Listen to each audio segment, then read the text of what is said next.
मेरी अभिन्न मित्र मौली कौशल जी, आरती और इस सभा में विराजमान सभी विद्वान,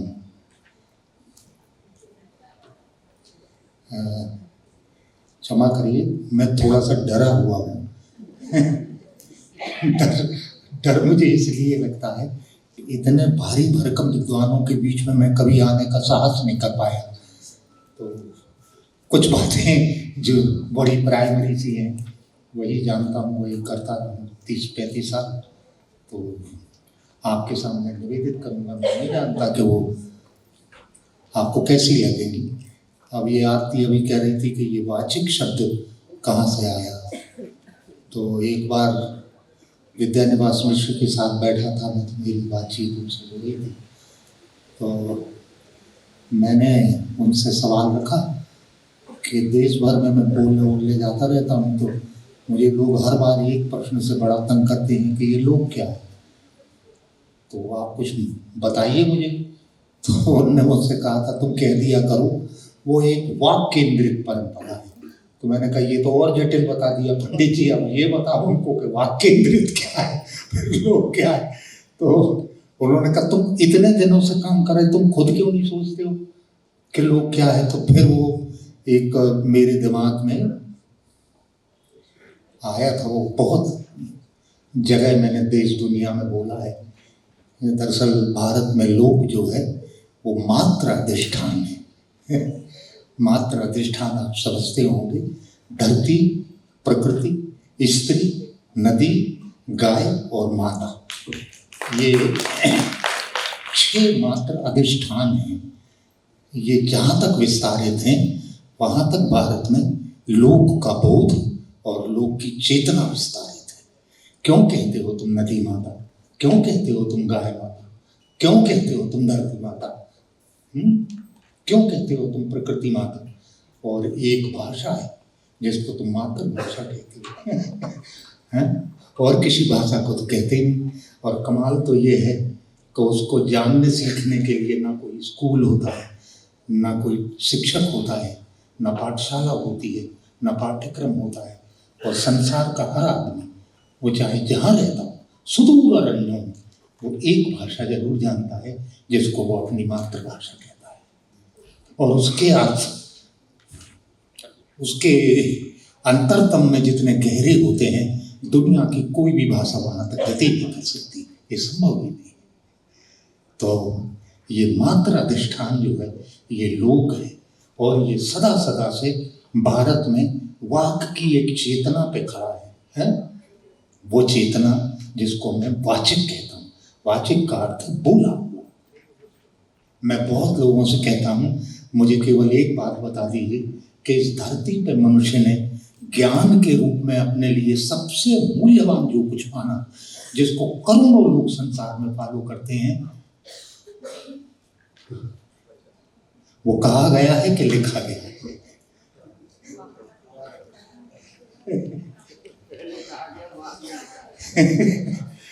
कृष्ण ने गीता कही, लिखी बाद में गई है। बाइबल जो है ये सब की कथाओं सहित मूलतः कही गई, वो उसका मतलब लिप्यांतरण और संकलन बाद में हुआ है। तीसरी जो सामी परंपरा बहुत बड़ी, अब तो एक अजीब तरह की उत्पाती सी परंपरा में बदल गई है। वो उसमें कहा जाता है कि दरअसल आयत जो है वो अल्लाह की ओर से आयत हुई, मोहम्मद में उतरी, उन्होंने कही, संकलन बहुत बाद में हुआ। यानी सनातन धर्म परंपरा, इस्लामी परंपरा और ईसाई परंपरा, यहाँ तक कि यहूदी परंपरा में भी तालमुद जो है, 10 कमांडमेंट्स जो है वो उतरे थे। कही गई।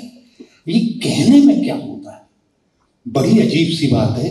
इसकी त्वरा का कोई स्थानापन्न नहीं। लिपि है क्या? शब्द के बाद एक छलांग है, केवल शब्द के लिए एक स्वरूप देने की। लिपि शब्द का स्वरूप है, जैसे देवता के विग्रह बनते हैं, स्वरूप बनते हैं। शब्दों ने अपने स्वरूप कहे थे, रचित थे, वे मानव की चेतना में आए थे, तब कुछ लिखा हुआ, बड़ा प्रभुत लिखा हुआ। लेकिन हम जिस परंपरा में रहते हैं, ये बड़ी अनूठी परंपरा, धरती पे ऐसी परंपरा तो नहीं। हम जिसको बहुत सतही भाषा में फोकलोर कहते हैं, फोक कहते हैं, मतलब ये हास्यास्पद है बहुत, पश्चिम में ये कहते रहे हैं। तो बहुत सारे पश्चिमी स्कॉलर मेरे पास आते रहे जिनसे मेरी बात होती थी, तो मैं जिज्ञासावश उनसे पूछता था कि वहाँ कुछ लिविंग ट्रेडिशन में बचा है कि नहीं बचा है। तो एक जन ने बहुत संकोच के साथ मुझे बताया कि साइकिल रखी है एक म्यूजियम में, उसको लोग का संग्रहालय कह रहे है ना, कुछ इसी तरह की है छोटी सी चीजें जो खत्म। मतलब वो समाज जो है उसका रिश्ता वाचिकता से छिन्न हो गया। लेकिन हम जिस समाज में रहते हैं, हमारे स्वभाव, हमारे सौभाग्य से वो परंपरा भी एक जीवंत परंपरा। इस देश के करोड़ों लोग जो हैं वो अपने संप्रेषण में, अपनी रचना में मूलतः वाचिक है। अच्छा, मुझे एक बात बताइए, हम श्रुति जिसको कहते हैं, हमारे ज्ञान का सर्वाधिक मूल आधार इस देश में ऋषिवाणी, ये कही गई कि लिखी गई?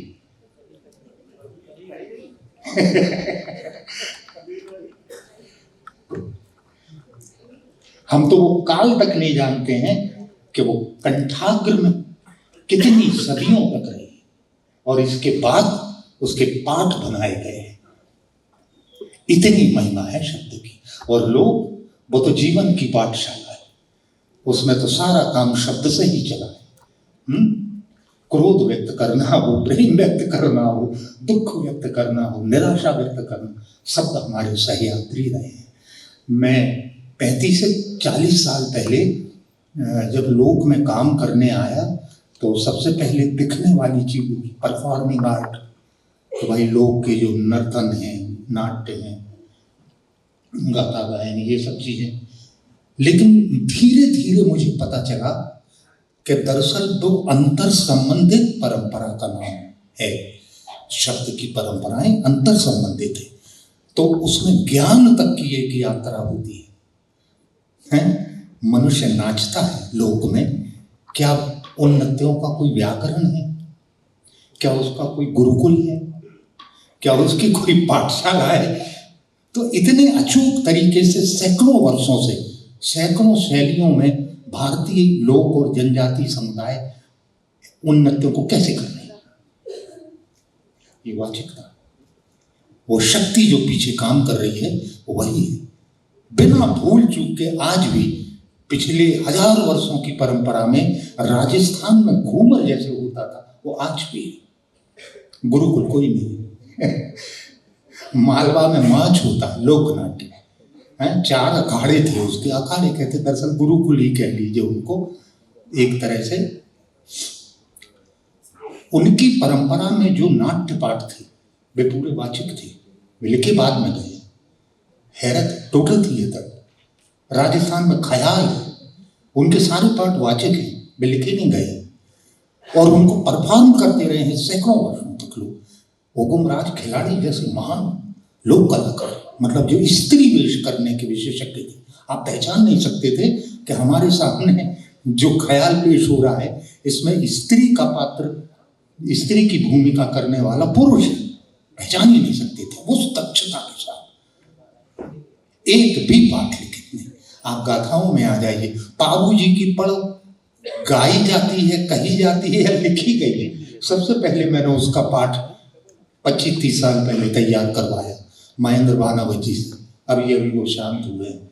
इसके पहले बापू जी की पढ़ का कोई लिखित पाठ नहीं था। एक चित्र कथा है जिसके एक और भोपा और भोपी पति पत्नी उनके नाम है, और रावण हत्ता बात बजाते हुए उस गाथा को गाते हैं। कमाल है, इतने अचूक तरीके से, और उसके अनुष्ठान और उसकी श्रद्धा को अगर आपने नहीं समझा तो मतलब ये संभव नहीं है। जो लोग भी अपनी मनौती पूरा करने के लिए बाबू जी की पढ़ करवाना चाहते हैं, वे कई महीनों पहले आके भोपा को आमंत्रित करते हैं। नारियल देके और उनसे कहते हैं कि अमुक दिन आप हमारे यहाँ आइए और पढ़ करिए। पाहु जी एक महान लोक नायक, लोक देवता राजस्थान की, फिर पढ़ होती है। अब वो जो भूपा है वो 10-15 साल तक एक ही पढ़ चित्रित, मतलब कपड़े पे चित्रित पाहु जी की गाथा को लगा के उसको उसका गायन करता है। पुरानी भी हो जाती है, रंग फेंट पड़ जाते हैं, तो क्या करते हैं कि उसको बदलना पड़ता है। तो एक बार मैं एक भोपा से बात कर रहा था, उनने मुझे बताया कि दरअसल 15-20 साल तक तो चलती है पढ़, इसके बाद जब वो थोड़ा सा खराब होती है तो हम लोग जो है, एक तो उसको कभी भूमि पे नहीं रखते, जमीन पे कभी नहीं रखते, और दूसरी बात यह है कि जो पढ़ पुरानी हो गई और उसकी जगह बदलना है तो चित्रकार के पास जाते हैं। लेखनदरा जोशी परिवार के लोग होते हैं, वो नई पढ़ बनाते हैं, लेकिन उसके पहले जो पुरानी पढ़ है उसका विसर्जन करने के लिए पुष्कर के ब्रह्मताल जाते हैं। भोपा भोपी बहुत अनुष्ठान पूर्वक आदर के साथ ब्रह्मताल में उसका विसर्जन करके विराम लेते हैं और 1.25 मन आटे की प्रसादी बना के सारे लोगों में वितरित करते हैं पाहु जी की स्मृति में। अब अगर आप ये श्रद्धान उसमें से हटा दें तो उसका सारा महत्व गिर पड़ता है। दरअसल वो कुल मिला के कथा जैसा है, जैसे एक लोक कथा सुन रहे हो, ऐसा है नहीं। हर चीज के पीछे वहाँ एक गहरा समुद्र जैसा काम कर रहा है, हमारी स्मृति तक, हमारे संस्कार तक। मैं आपसे कैसे कहूँ, कितने सारी महिलाओं के गीत हैं जो पढ़ना लिखना नहीं जानती हैं, लेकिन वे सदियों से उन गीतों को विभिन्न अवसर अनुष्ठानों पे गा के उनको न केवल सुरक्षित रखे रही, उस परंपरा को भी उनने जीवन को निरंतर रखा है। और वे ऐसे गीत हैं, उनकी धुनें ऐसी हैं कि कोई कुशल संगीतकार भी जो है वो उतनी मीठी धुन जो है उसकी रचना कर नहीं सकता। एक अकूत खजाना भारत के पास है जो हमारे दुर्भाग्य से फिल्म और टीवी वालों के हाथ पड़ गया है, उसको इतना विकृत कर रहे हैं। मैं आपसे कैसे बताऊं कि भारत तो ऐसा लगता है जैसे किसी गहरी निद्रा में चला गया, निद्रा में चला, उसको पता ही नहीं है कि किन चीजों को बचाए, किन चीजों की रक्षा करें, कौन सी चीजें मूल्यवान है, कौन सी चीजें ऐसी हैं जो भारत को भारत रखती हैं। मैं आपको वाक्य की अर्थ विस्तार की बात बता रहा हूँ, अनुष्ठानों तक जाता है, जैसा मैंने पाहु जी की पढ़ में बताया। चलिए थोड़ा जनजाति तक आते हैं। एक परंपरा है जनजाति समाज में, 5-6 आदिवासी समुदायों में वो होता, कर्मा करके एक नृत्य होता है, आप लोगों ने जरूर सुना होगा। वो छोटा नागपुर में जितनी जनजातियां हैं, मुंडा है, संथाल है, उरांव है, वो सब कर्मा करते हैं। मध्य प्रदेश में गोंड है, बैगा है, ये कर्मा करते हैं। और आप ये पट्टी बस्तर तक गई है, वहां मतलब दंडानी, माड़िया, मुरिया, ये सारे लोग कर्मा करते हैं। अब उसके पीछे चलते हैं, जरा एक यात्रा करते हैं, मैं बताता हूँ कि वाक कैसे अपने अर्थ को विस्तारित करता है, एक नर्तन में विस्तारित करता। भी मैंने कथा का उदाहरण दिया, सरई का पेड़ है, उसमें कर्म देवता का निवास मानते हैं, कर्म देवता का निवास, और साल में एक बार जाके सफेद कपड़े का झंडा उस सरई के पेड़ पे लगा के कर्म देवता की पूजा होती है। वो एक अनुष्ठान, रिचुअल है। यहां से उसकी यात्रा शुरू होती है, कर्मा की यात्रा उस अनुष्ठान से शुरू होती है, और उसके बाद सैकड़ों हजारों कर्मा गीतों की रचना, ये कर्मा वाली जो पूरी पट्टी भारत में है, छोटा नागपुर से बस्तर तक रचे गए हजारों कर्मा गीत रचे गए। मतलब मैं तो उस विस्तार को देख के चकित हो जाता हूँ कि ये समुद्र जैसा है। अगर मैं एक विधा के गीतों का संकलन करना शुरू करूं तो मुझे समझ में नहीं आता कि कितने वॉल्यूम बनाना पड़ेंगे इसके कर्मा गीतों के। अच्छा, नाम से ऐसा लगता है जैसे कर्मा जो है वो श्रम की महिमा के गीत होंगे, कर्म देवता की स्तुति के गीत हैं। तो मैं हैरत में पड़ गया, जिन कर्मा गीतों को मैंने पहले संकलन में लिया, कोई श्रम रम के गीत नहीं, वे मूलतः प्रेम गीत प्रेम के गीत। हैरत की बात। हजारों की संख्या में रचे गए। यात्रा थोड़ी आगे बढ़ती है। ये गायन है जो ये शब्द आश्रित, इस यात्रा में इसके बाद कर्मा नर्तन बनता है। गीत के बाद वो नृत्य होता है, कर्मा नृत्य। 26 शैलियों में भारत में कर्मा नृत्य किया जाता है। इसको मैंने डॉक्यूमेंट किया है। मैंने छिंदवाड़ा में एक बार भारत का पहला कर्मा समारोह किया था और उसमें 500 जनजातीय नर्तकों को आमंत्रित करके उसको रिकॉर्ड किया। मैं हैरत में पड़ गया। नृत्य एक ही है और वो 26 शैलियों में परफॉर्म किया जा रहा। क्या आप दुनिया में कोई दूसरा उदाहरण जानते हैं इसके जैसा? कोई नृत्य जो 26 तरह से किया जाता? चलिए, मैं तो आपको छूट देगा, शास्त्रीय नृत्य में सोच लीजिए, लोक का छोड़ दीजिए। अतुलनीय है इस धरती पे, ऐसा कहीं नहीं। थोड़ा सा चलिए और बढ़िए, पद्मावती घाट से हम रायगढ़ जाते हैं, वहाँ एक झारा समुदाय है। कभी उड़ीसा से सदियों पहले माइग्रेट होके वो लोग रायगढ़ आ गए थे। वो लोग बहुत से क्या कहें उसको, शिल्प बनाने का काम करते हैं, धातु शिल्प, मेटल क्राफ्ट, बहुत सारी चीजें, पशु पक्षियों की आकृतियां बना। वे एक बड़ा दुर्लभ रूपाकार बनाते हैं, उसका नाम है कर्म वृक्ष। यानी अपने समापन पे पहुंच के कर्मा जो है नर्तन से छलांग लगाता है और वो शिल्प बन जाता है और उस विशाल पेड़ में जीवन की सारी गतिविधियों का चित्रण वो मूर्तिकार करता है, सारी। आप जरा बताइए, बहुत ठोस चीज है, कोई पीतल में बनी हुई मूर्ति, उसमें तो कोई परिवर्तन हो नहीं सकता। वो वहां तक अपनी यात्रा शुरू करती है। शुरू होता है अनुष्ठान से, शब्द में, फिर वो एक गीत बनता है, फिर वो एक नृत्य बनता है और फिर सबसे अंत में जाके वो सदा सदा के लिए स्थिर हो जाता है कर्म वृक्ष में, जहाँ बदल नहीं सकता। फिर उसकी एक यात्रा सदियों सदियों से चलती ही रहती है। अद्भुत है। एक उदाहरण बताऊं आपको, ये बहुत बड़ी ट्राइबल कम्युनिटी है मध्य प्रदेश में, दूसरी शायद सबसे बड़ी, भील। इनकी 3-4 प्रमुख ब्रांच हैं, भील, भिलाला, राठवा, नायका। ये गुजरात तक फैले, राजस्थान तक फैले कुछ ब्रांच। ये एक चित्रांकन की परंपरा उनमें सदियों से है। अब उसकी वाचिक परंपरा देखें जरा, अपने आप को नृत्य मूर्ति से अलग करें और हम आए कथा पे, गाथा पे। तो वो पिठौरा कुंवर की गाथा गाते, भीली समुदाय के लोग, वो उनके देवता भी हैं।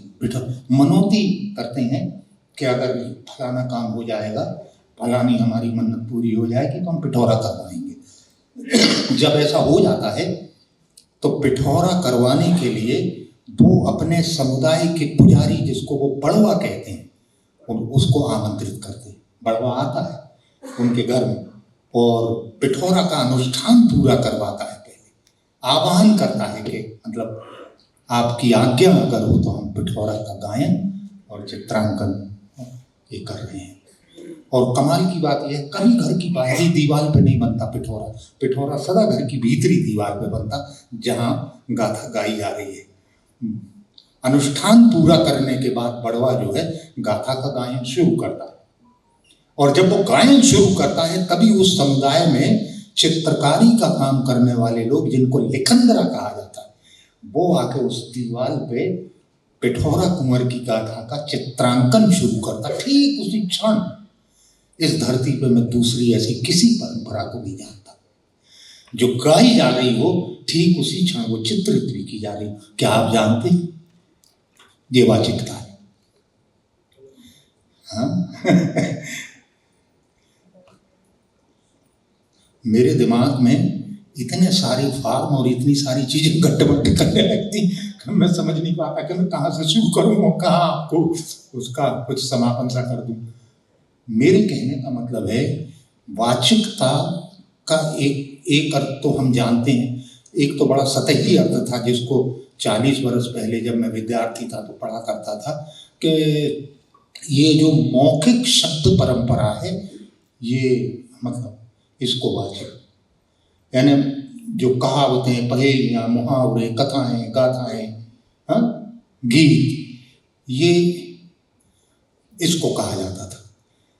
मैंने जब काम करना शुरू किया तो मैं हैरत में पड़ गया कि ये तो उसका एक छोटा सा पक्ष, वास्तव में तो वो इंटरलिंक्स है पूरे आर्ट फॉर्म। वो नर्तन में है, वो नाट्य में है, वो चित्र में है, वो मूर्ति और शिल्प में है, यहाँ तक कि वे अनुष्ठानों में है, और सबसे बढ़ के वे देवों तक एक यात्रा करते हैं, मातृशक्तियों तक एक यात्रा करते हैं शब्द। ये मेरे मित्र बैठे हैं धर्मेंद्र पारी, मैंने 25 साल, क्यों धर्मेंद्र हैं, इनसे अनुरोध किया था कि आप जो है ये गोंड जनजाति के देवलोक का एक सर्वे करें। तो ये हैरत में पड़ गए, मेरे पास आए, बोले वो तो साहब माजरा ये है कि गोंड जनजाति के जो देवता और मातृशक्तियाँ हैं उनमें बहुत थोड़े से स्वरूप हैं, थोड़े से विग्रह हैं जो किसी फार्म में बने हुए, मिट्टी के फार्म में, धातु के फार्म में, लोहे के पत्थर के फार्म में, लेकिन 80% देव और मातृशक्तियाँ जो हैं वो मूलतः शब्द में। अब बड़ी हैरत की बात थी, मैंने कहा ये तो देवता और मातृशक्तियाँ तक भारत में वाचिक हैं, वाचिक के अर्थ को फैलाओ भाई। तो मैंने पूर्व ग्रह में 20 साल पहले एक बड़ा लेख लिखा था, वाचिक का विस्तार, यानी वो शब्द से होता हुआ भारत में कितने बड़ी दुनिया को खेलता है। वाचिकता जो है भारत का स्वभाव है, आप मेरी बात को समझिए ठीक से, ये भारत का स्वभाव है। भारत बोलने में है, भारत लिखने में बहुत रुचि नहीं लेता, और इसीलिए भारत में साक्षरता के लिए कोई बड़ा आदर नहीं रहा है। जो आदमी शब्द की परंपरा जानता था, जो बोल सकता था, वो उतने ही आत्मविश्वास के साथ अपनी अभिव्यक्ति करता था, उसमें कोई हीनता नहीं थी। ये तो हम लोगों ने अभी एक उन्माद भरा आंदोलन चलाया कि जो अक्षर नहीं जानता उसको तो जीने का अधिकार नहीं है, वो काय के लिए इस पृथ्वी पे, कुछ ऐसा बना दिया। इतनी हीनता उनके भीतर भर दी।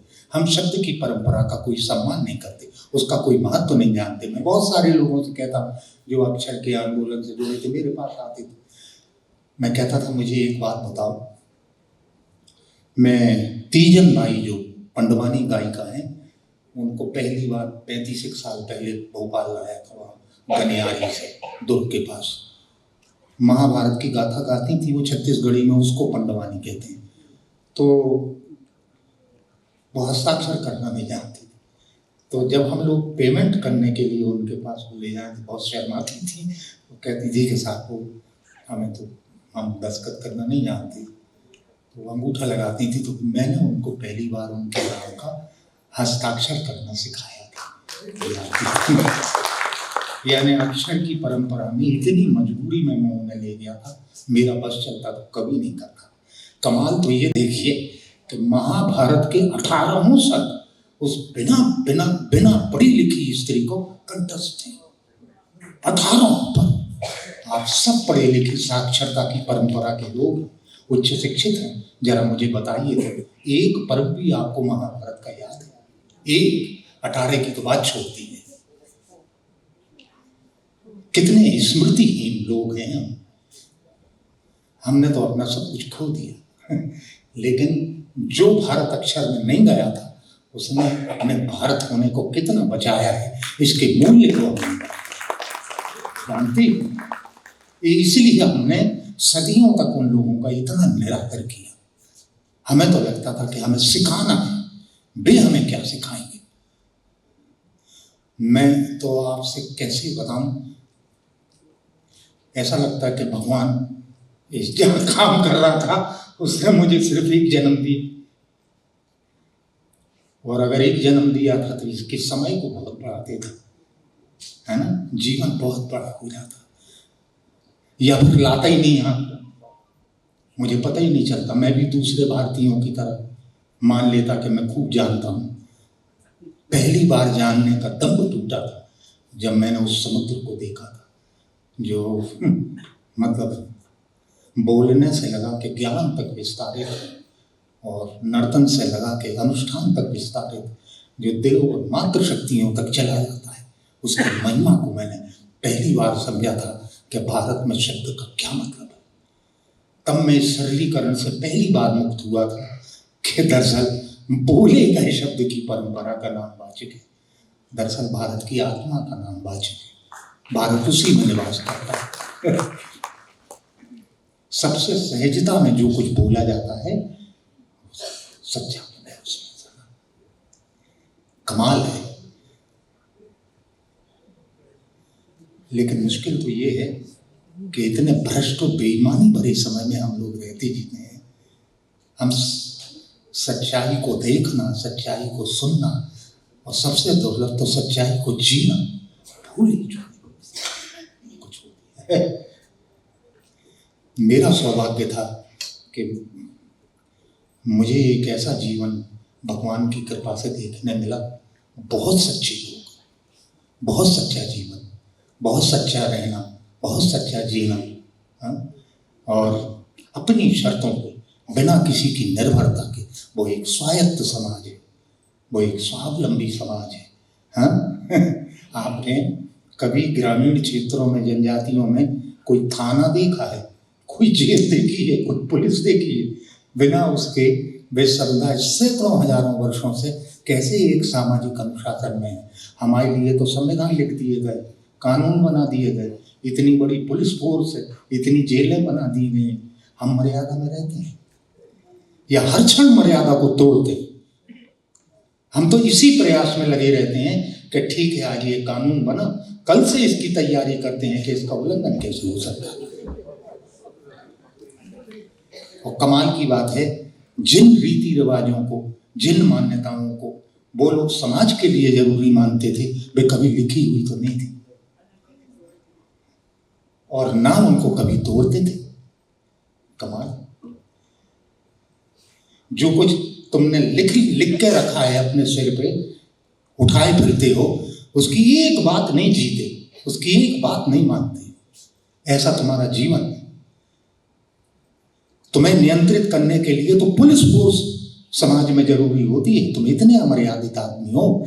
मैं कथन पढ़ रहा था कि एक बार न्यूयॉर्क में आधे घंटे के लिए बिजली चली गई। वहां तो अलग घटना है, सिर्फ आधे घंटे के लिए, और वहां अपराध जो थे वे 30 गुना बढ़ गए थे उस आधे घंटे में, क्योंकि सारे लोगों को लगा कि वाह वाह स्वर्ग जैसा समय आ गया, अपन को कोई नहीं देख रहा है। जिसको जो समझ में आ रहा था लूट रहा था, जिसको जो समझ। ऐसे लोग हैं हम अपनी बनावट में। मैं उन लोगों के पास था जो शब्द की उस मर्यादा को जीते थे, जानते थे, और जो उस मर्यादा का कभी उल्लंघन नहीं करते थे। इसके सहारे भारत राज जिया है। मेरे मन में उस भारत के लिए बहुत सम्मान है, बहुत सम्मान है। मैं मानता हूं कि परमात्मा का कोई आशीर्वाद ही होगा कि मुझे एक ऐसा जीवन जीने और देखने का मौका मिला जो अन्यथा तो भारत में जिसको जानने देखने के लिए हमारे विश्वविद्यालयों में हर खिड़की दरवाजा बंद कर दिया। देख ही नहीं सकते आप। संसार का कोई भी विषय हो, कोई भी ज्ञान विश्वविद्यालयों में प्राप्त कर सकते हैं। वहां से लड़के निकलते हैं, डिग्रियां लेते, फलाना करते, नौकरियों में जाते हैं, बस वे भारत के अजनबी बन के निकलते। मेरा दुख तो ये है, भगवान की इसलिए कृपा कहता हूं, मैं भी भारत का एक अजनबी था जब विश्वविद्यालय से निकला, डॉक्टरेट वगैरह करके। अब उसमें हंसी आती है, क्या है ये सब। हाँ, भारत का नागरिक तो मैं उस दिन बना जब मैं उसके साथ समरस हो गया, हजारों लोगों के साथ। वे जो बोलते भी नहीं हैं, जो इतने संकोची हैं कि खुद को कलाकार भी नहीं कहते, कलाकार के रूप में उनका परिचय कराओ शर्मिंदा हो जाते हैं। हाँ, और इतना कम बोलते हैं, वे चुप्पी में, वे मुखरता में है ही। उनसे आधे घंटे बात करते रहो, क्यों ये ऐसा, हाँ साहब, और इसके बाद चुप्पी।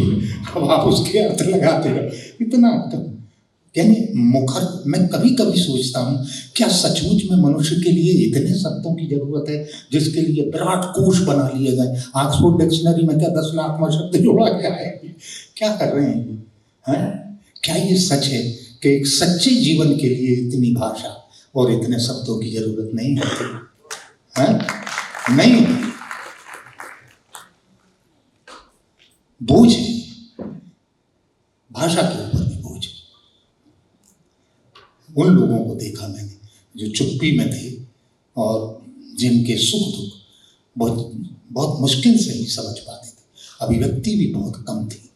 वहाँ शब्द की कोई महिमा थी, कोई अर्थ है कि अगर वो कह दें कि दुखी हैं तो आप कोई प्रमाण नहीं मानते थे उसके दुख का कि तुम्हारे लिए कुछ करने इसका प्रमाण लो, सच्चापन। ऐसा भी होता हमारे यहाँ योग की परंपरा में, जो लोग योग से जुड़े हैं, एक शक्ति को जानते होंगे, उसका नाम है प्रमा।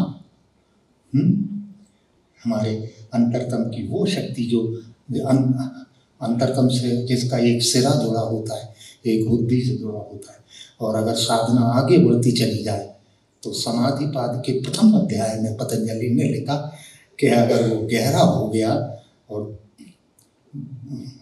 तुम्हारी प्रमा शक्ति तक प्रवेश कर गया अंतरात्मा में, तो तुम पहली बार ये जानोगे कि इस शब्द का अर्थ क्या। आप मुझे बताइए, आप में से प्रत्येक आदमी प्रमाण शब्द का इस्तेमाल करता होगा। प्रमाण कि इसका क्या प्रमाण है, इसका क्या प्रमाण है। ये शब्द कहाँ से आया? प्रमा की शक्ति से आया। और प्रमा की शक्ति का अर्थ है कि वहां से जो कुछ कहा जाएगा सत्य ही होगा, अन्यथा हो ही नहीं सकता। इसीलिए तो दुनिया में कहीं भी सत्य के प्रमाण नहीं खोजने पड़ते। आपको सारे न्यायालयों में जो भी प्रमाण वगैरह देना पड़े, झूठ के लिए करते हैं, झूठ के लिए। सच अपना प्रमाण स्वयं, अपना प्रमाण स्वयं है। शब्द की शक्ति होती है, उसको जीना पड़ता है। सो वो शब्द तुमसे कहता है कि ये शब्दकोश से निकाली गई संपदा नहीं है, वो मेरे खून पसीने, मेरे अनुभव, उससे जन्मा हुआ कोई शब्द है, वो उसकी अभिव्यक्ति है, और मेरे पास इसका कोई प्रमाण नहीं। और हर सुनने वाला ये जानता है ये आदमी सच बोल रहा है। हमने इतना विकृत कर दिया है कि प्रमाणों के ढेर लेके चलते हैं और कोई यकीन करने के लिए तैयार नहीं। कैसा जीवन बना दिया। देखिए, वाचिकता का आंतरिक कर, जैसे मैंने बताया, वो भारत का स्वभाव है, बोलना भारत का स्वभाव। एक दूसरी शक्ति मैं आपको बताता हूँ, वो अपने को पूर्ण करता है एक वास्तविक और सच्चे आचरण। इसीलिए तो हम जीवन को व्यवहार की पाठशाला कहते हैं। वो व्यवहार की पाठशाला, उस पाठशाला में जो कुछ सीखा जाता है उसके भूलने का कोई उपाय नहीं, संभव ही नहीं। तो बहुत सुंदर चीज है ये वाचिकता, और मैं इस बात के लिए बहुत अच्छा सा महसूस करता हूँ सुन के कि मेरे निमित्त भारत में ये शब्द बहुत प्रचलित हुआ। मैंने 35 साल पहले इसको बहुत चलाया। मैंने करीब 1 लाख वाचिक परंपरा के गीतों, कथाओं, गाथाओं, मुहावरों, पहेलियों, कहावतों का संकलन करके उनको 100 के करीब पुस्तकों में छापा। मेरा जीवन निकल गया उससे, मुझे याद ही नहीं रहा कि कितना समय हुआ। मुझे ऐसा लगता है जैसे मैं कोई सपना देख रहा था, बहुत सुंदर सपना, जिसको मैं फिर जीना चाहूंगा, फिर प्रवेश करना चाहूंगा, लेकिन नींद के बिना एक जागा हुआ सपना।